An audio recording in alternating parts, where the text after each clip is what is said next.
All right, so here we have our patient. Oh, he's got a broken toe. Let's fix that. All right, so here we have our patient. Now we're going to talk about measuring range of motion at the hip joint here. So to measure range of motion at the hip, normally you'd get the person to move through the action that we're interested in today. It is flexion and hyperextension of the hip joint. So I would ask, hello, could you please flex your hip joint for me? And then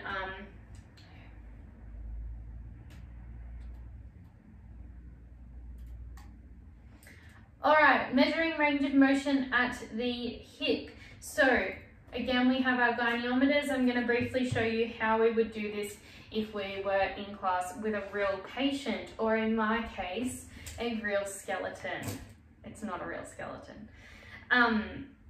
Okay, so the first one is hip flexion. So to measure hip flexion, we're going to bring the limb up through flexion, and then we're going to use our goniometer to measure that angle. So you'll notice as I bring the hip up through flexion and extension, I'm keeping the knee joint bent.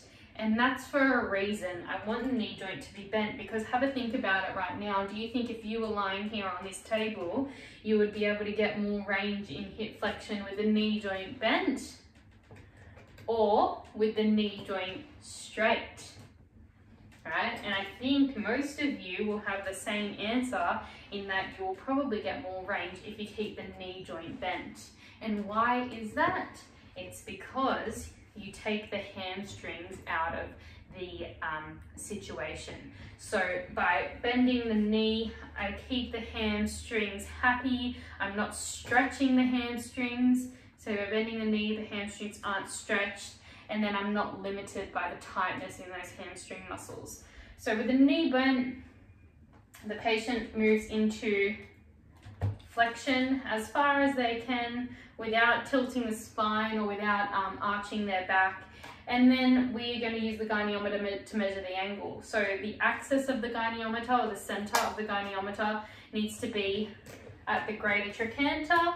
So the greater trochanter is that bony part sticking out on the femur. We can feel it on ourselves. It's the bony part sticking out at our thighs. So axis at the greater trochanter. The stationary arm is going to remain level with the bed, in line with the trunk and the greater trochanter. And then the moving arm is going to move with the limb and end up in line with the lateral condyle of the femur. So I'm going to try and do this. I only have two hands here. It makes it a bit hard, but you can imagine here we are happy in flexion. So line up the goniometer, axis at the greater trochanter, stationary arm in line with the bed, and then moving arm pointing up towards the lateral condyle of the femur. And what did we get there? 120 degrees. Well done. So the normal range being between 100 and 135 degrees of flexion. Hyperextension now. So for hyperextension, we need to flip him around. Oh, he doesn't like it. Oh, he's lost a nerve. Okay, so hyperextension. Same thing, the goniometer actually goes in the same position, but here we also want to make sure that the knee is bent and we're going to lift the leg up behind us. So there's our hyperextension of the hip, normal ranging between 10 to 30 degrees of hyperextension. This guy, because he's got no ligaments, no muscles, no fat, no skin to block him, he can go all the way over in hyperextension, but that's just not going to be possible for your eye.